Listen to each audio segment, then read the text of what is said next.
যদি তুমি মনে করো একটু লেস বেটার চাইছো তাহলে অবশ্যই তোমরা কম্প্যাক্ট ইউজ করতে পারো, কারণ এর মধ্যে একদম লাইট ওয়েট ফর্মুলা থাকে। কিন্তু তোমাদের যদি কোনো ইম্পর্টেন্ট ইভেন্টে যাওয়ার থাকে তবে তোমরা কিন্তু এই লুজ পাউডার অ্যাপ্লাই করতে পারো।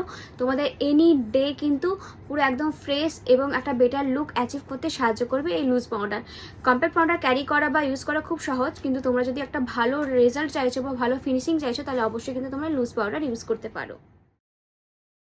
হ্যাঁ, আমরা কিন্তু এই দুটো প্রোডাক্টই ইউজ করতে পারি। যদি তোমরা মোর ন্যাচারাল ফিনিশ চাইছো তাহলে অবশ্যই কিন্তু ফাউন্ডেশন, কনসিলার, তারপর লুজ পাউডার দিয়ে সেটিং করার পর যদি আমরা কম্প্যাক্ট পাউডার ইউজ করি তাহলে আমাদের মেকআপটা আরও বেশিক্ষণ লং লাস্টিং হবে, অনেক বেশি ভালো ফিনিশিং দেবে।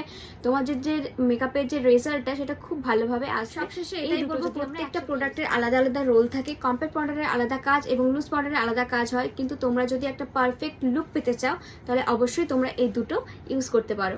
তো কেমন লাগলো আজকে টিউটোরিয়ালটা অবশ্যই কিন্তু কমেন্টের মাধ্যমে জানাবে। এরকম নতুন নতুন ভালো ভালো কিন্তু টিপস অ্যান্ড ট্রিক্স পেতে অবশ্যই আমার পেজটাকে ফলো করতে একদম ভুলবে না। তো চলো, দেখা হচ্ছে নেক্সট ভিডিওয়। বাই।